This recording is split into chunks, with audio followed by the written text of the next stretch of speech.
நகைச்சுவை நடிகர் ரோபோ சங்கர் நேற்று கல்லீரல் நோயால் பாதிக்கப்பட்டு உயிரிழந்த நிலையில் அவரது இறுதி ஊர்வலம் தொடங்கியிருக்கிறது. தற்போது அது பற்றி பேசுவதற்காக நேரலையில் இணைகிறார் ஸ்டாண்ட் அப் காமெடியன் மதுரை முத்து அவர்கள். அவரிடம் பேசலாம். வணக்கம் மதுரை முத்து. தற்போது நடிகர் ரோபோ சங்கர் உயிரிழந்திருக்கக்கூடிய நிலையில் அவரோடு உங்களுடைய பணிக்காலம் எப்படி இருந்தது, உங்களுடைய நினைவுகளை நீங்கள் பகிர்ந்து கொள்ளலாம். நாங்கள் ஒரு 27 ஆண்டு நட்பு மேடம். மதுரை தான். அவர் மதுரை பெருங்குடி கல்லூரியில் பிஏ ஹிஸ்ட்ரி படித்தார். பக்கத்து நான் ஒரு கல்லூரி. அப்பயே அவர் இந்த மேடைகளில் தன்னுடைய நிகழ்ச்சியை தொடங்கிட்டார். அவரும் 17-18 வயசுலேயே. அது கடுமையான உழைப்பு. இப்போ கூட அந்த இதுக்கெல்லாம் சொல்லுவாங்க, இந்த மஞ்சள் காமாலைக்கு ரீசன் அது கூட இருக்கலாம். ஏன்னா அந்த கெமிக்கல் ஃபுல்லாக பாடியில் பூசிட்டு அது பண்ணுறது. அப்படி கடுமையான உழைப்பினால் மிஸ்டர் மெட்ராஸ் அந்த மிஸ்டர் மதுரை அது 2000 அந்த பீரியட்ல வாங்கினவர். தேகத்தை நல்லா தான் பார்த்து கொண்டவர். அதுபோக மிமிக்கிரியில் நிறைய வெர்ஷன் பண்ணார். இப்போ நாங்கள் மேடைக்கெல்லாம் 2005 ஸ்டேஜுக்கு போகும்போது ஒரு மினிமம் அமௌண்ட்டு தான், 2 ரூபா தான் இருக்கும். நாங்கள் அவ்வளோ ட்ராவல் பண்ணி போவோம். அந்த பொழுது ரொம்ப இனிமையாக்குவார். வெறும் நடிகரை மட்டும் இமிடேட் பண்ணாமல் எங்களையவே இமிடேட் பண்ணி மேடையில் பேசக்கூடிய ஆற்றல். ஏகப்பட்ட குரல் வளம்.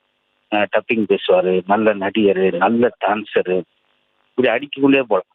இது வரும் எனக்கு இது வராதுன்னு இல்லாமல் எல்லா கலையும் தெரிஞ்சு வச்சிருந்தக்கூடிய ஒரு கலைஞர். அவர் ஸ்டேஜாக இருந்தாலும் அதில் பெரிய ஆளுமையாக செஞ்சார். சின்னத்திரையில் அவருடைய ஆளுமை பெருசாக இருந்தது. பெரிய திரை அப்படி 3 இடத்துலையுமே முத்திரையை பயிற்சார். 46 வயசு என்பதுதான் கொஞ்சம் ஏற்றுக்கொள்ள முடியாத வயசு. இன்னும் அவருடைய கலை பயணம் இந்த நகைச்சுவை பண்ணி ஒரு 80 வயசு வரைக்காவது வந்திருக்கணும். இந்த மக்கள் கிடைச்சிருக்கணும். அது கிடைக்காம போனது எல்லாரும் எங்களை மாதிரி நண்பர்களுக்கு ஒரு பெரிய ஏக்கம். இன்னொன்று, எப்பயுமே எங்களோட அந்த ஒரு யூகோ பார்க்காம ரொம்ப ஜாலியாக அழகாக பேசக்கூடியவர். இப்போ கூட ஒரு சும்மா இருக்கும்போது ஃபோன் அடிச்சு, என்ன ராமர் என்ன பண்ணுறான், கனெக்ட் பண்ண பேசுவோம் அப்படின்னு ஒரு 1/2 மணி நேரம் பேசக்கூடியவர். கலைமாமணி, மிமிக்கிரிக்காக கலைமாமணி வாங்கினவரும் எனக்கு தெரிஞ்சு அவர் தான் நினைக்கிறேன். இப்படி ரொம்ப சின்ன வயசுல ரொம்ப சாதனைகளை பண்ணிட்டாரு. இருந்தாலும் இந்த இறப்பு இன்னைக்கு என்னுடைய பிறந்த நாள். இந்த பிறந்த நாளுக்கு அவர் எனக்கு வாழ்த்து சொல்வார் நான் நினச்சிக்கிட்டு இருந்தேன். கடைசியில் அவருக்கு நான் இரங்கல் செய்தி சொல்றதுக்காக மதுரையிலேருந்து வர வேண்டிய சூழல்.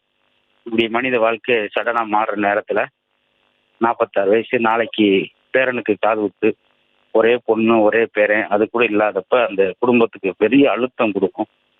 மன உளைச்சல் இருப்பாங்க. நான் பார்த்தேன். இப்போ போனோன்னே கமல் சார் வரும்போது, ஏன்னா கமல் சாரோட மிகப்பெரிய பெண், அவர் படத்தில் நடிக்கணும் ஆசை. நாங்கள் ஒரு 20 வருஷம் முன்னாடி மேடையில் பண்ணும்போது கமல் சார் அவ்வளோ ரசித்து பேசுவார். ஒவ்வொரு பட காட்சியிலையும் அழகாக சொல்லுவார். அவர் படத்தில் நடிக்கணும் ஒரு ஏக்கம் இருந்தது. அவரே இன்னைக்கு வீடு தேடி வர்றப்ப இவர் பேச முடியாத சூழல். அவங்க பொண்ணு பார்த்து அழுகும்போது அது எல்லாருக்கும் கண்டிப்பாக கண்ணீரை வர வைக்கக்கூடிய மிக மோசமான தருணம் அந்த தருணம். நல்ல ஒரு கலைஞன். இழந்து வாடுகிற குடும்பத்துக்கும் அவருடைய ரசிகர்களுக்கும் பெரிய என்ன பதில் சொல்றது அப்படின்னு தெரியாத அளவுக்கு இந்த இளம் வயதுல இறைவன் எடுத்துக்கொண்டார். இப்போ அங்கேயும் போய் சும்மா இருக்க மாட்டார். அங்கேயும் மேலுலகத்தில் மக்களை மகிழ்ச்சிப்படுத்தட்டும். அவருடைய புகழ் இன்னைக்கு பார்க்குறோம் சோசியல் மீடியாவில் எவ்வளோ பழகி இருக்குங்க. அதுக்கு காரணம் அவர் சம்பாதிச்ச பேர். ஒரு ஹீரோவுக்கு கிடைக்கிற மரியாதையை விட காமெடியனுக்கு எவ்வளோ கிடைக்குன்றது அவங்க வீட்டில் ஒரு ஆளாக இன்னைக்கு ரோபோ சங்கரை பார்க்குறாங்க, அனுதாபத்தை தெரிவிக்கிறாங்கன்றது அவர் இந்த 30 ஆண்டு கால மேடையில் ஓடி சம்பாரிச்ச பேருக்கு கிடைச்சிருக்க மிகப்பெரிய மரியாதையும் பாராட்டும் கண்ணீர் அஞ்சலியும் இன்னைக்கு முழுவதும் பார்க்குறோம். அவரை இழந்து வாழ்கிற குடும்பத்துக்கு என்னுடைய அனுதாபமும், அவர் ஆன்மா சாந்தி அடையட்டும், மன நிம்மதி அடையட்டும். அவர் இருக்கும்போது எத்தனை பேரை சிரிக்க வச்சாரோ அதே கண்கள் இன்னைக்கு அவர் இல்லாதப்ப அவருக்காக அழுகிறது. அதான் பெரிய விஷயம். அதனால அவர் சம்பாரிச்ச பெயர் இத்தனை மக்கள். நன்றி மேடம். இணைப்பில் உங்களுடைய நினைவுகளை பகிர்ந்து கொண்டதற்கு நன்றி திரு மதுரை முத்து. அடுத்ததாக பேசுவதற்காக இணைகிறார் காமெடி நடிகர் கூல் சுரேஷ் அவர்கள். அவரிடம் பேசலாம். வணக்கம் கூல் சுரேஷ். தற்போது நகைச்சுவை நடிகர் ரோபோ சங்கர் உயிரிழந்திருக்கிறார். அவரோடு உங்களுடைய நினைவுகளை நீங்க பகிர்ந்து கொள்ளலாம். வணக்கம்மா. நான் எப்பவுமே என்னோட வீடியோ எல்லாமே நீங்க பார்த்துருப்பீங்க. நான் போற இடத்துல அப்படி ஒரு கலகலப்பா இருக்கும், பயங்கர சத்தமா இருக்கும்.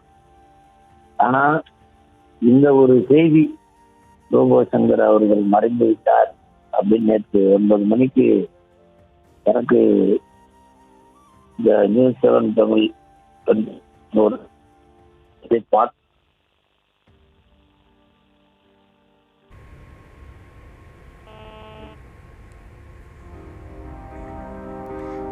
இணைப்பில் வந்து உங்களுடைய நினைவுகளை பகிர்ந்து கொண்டதற்கு நன்றி குல் சுரேஷ்.